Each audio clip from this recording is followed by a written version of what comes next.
تكون يعني بالكارثيه الاكثر. الصحافه كانها صوروها كارثيه ربما. انا احترم ولكن ارجعوا للحسابات لم تكن كارثيه، ولكن دائما كمدرب مكون يعني دائما المستقبل مع استراتيجيه دائما بنظره وبتصور مستقبلي.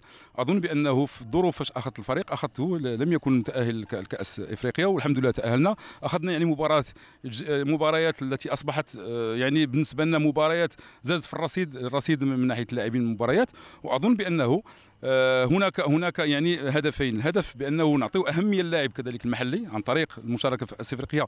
واظن بانه ولا مره تاهلنا لكاس افريقيا، وهذه اذا ان شاء الله والشان اذا لو تاهلنا نكون ندخل الطريق من بابه الواسع، وسوف نزيح ان شاء الله لو لا قدر الله حامل اللقب المنتخب التونسي. المنتخب اقدر دائما مؤهلاته كلاعبين الذين ابانوا بلاء حسن دائما على الصعيد الافريقي. اقدر العمل الذي يقوم به نبيل معلول كذلك اللي عمله مع الترجي يعني باحتلال المركز الاول واخذ كاس افريقيا مع الترجي. فهذو كلها يعني وزن كبير للمنتخب التونسي.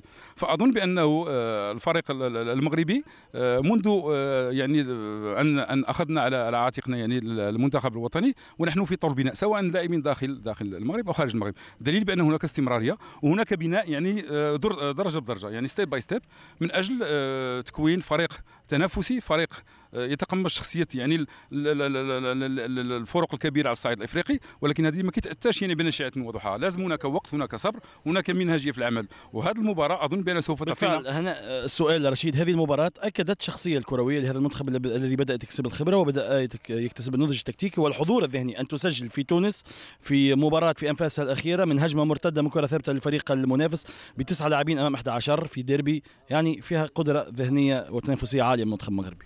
دائما يعني المباريات التي كانت ما بين المنتخب المغربي والمنتخب يعني من زمان دائما فيها نديه وفيها قتاليه وفيها تنافسيه كبيره جدا، سواء يعني كان هناك تنافسيه ولكن هناك احترام وروح رياضيه كبيره جدا.